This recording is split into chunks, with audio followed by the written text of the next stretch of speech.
In a New York City alley in 1944, the dim lights of a nightclub shone above the head of a woman wearing a black silk dress, a white rose in her hair.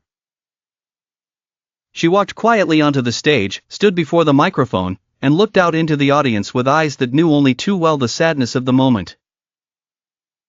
This woman was Billie Holiday, beginning a new, different phase of her artistic journey, one of maturity, scars, and glory tinged with disappointment. The passage to maturity, 1944 to 1950, between glory and the broken mirror. By 1944, Billie had turned 30. No longer a Harlem club girl, she had become a jazz star, with a voice that knew when to whisper, when to shout, and when to let silence speak. At that time, she left Columbia Records and signed with Decca Records, a decision that would have profound repercussions. She began recording her songs in a more dramatic form, accompanied by a rich orchestra, which added more depth and awe to her style. She no longer sang just jazz, but also told tales of flesh and blood. Songs born from Billie's heart. 1. Loverman, 1944, the first song she recorded with Decca. "Oh, where could my love be?" she asked, but we knew she wasn't waiting for an answer. This song was like the confession of a woman who knew love wouldn't come, yet still waited for it. 2. Don't Explain, 1944, she wrote it herself after her husband came home with lipstick on his clothes. She didn't scream. She didn't get angry. She just said, "Don't make excuses."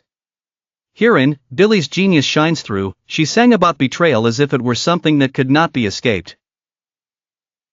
3. Good Morning Heartache, 1946, a morning greeting to sadness. She wasn't complaining, but rather welcoming sadness as if it were an old friend visiting her every morning. Good morning, blues. I was here, like every day. In this song, pain becomes routine, habit, and part of identity. For Crazy He Calls Me, 1949, one of the last recordings of this period. She sings about a woman madly in love with a man who doesn't reciprocate her madness, but she laughs and surrenders to this fate. Her voice here is mature and weak, yet it oozes warmth. Behind the microphone, a life falling apart. But behind these successes, Billie was slowly eroding.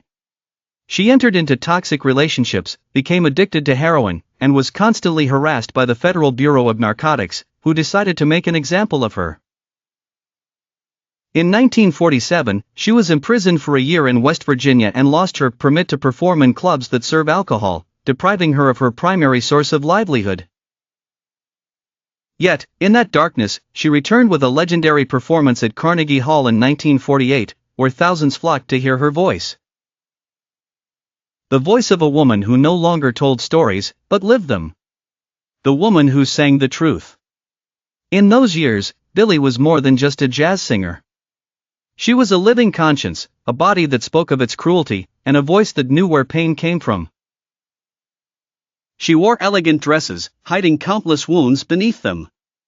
In her songs between 1944 and 1950, we hear a woman who became a mirror for an entire generation, not trying to hide her pain, but embracing it and transforming it into timeless art.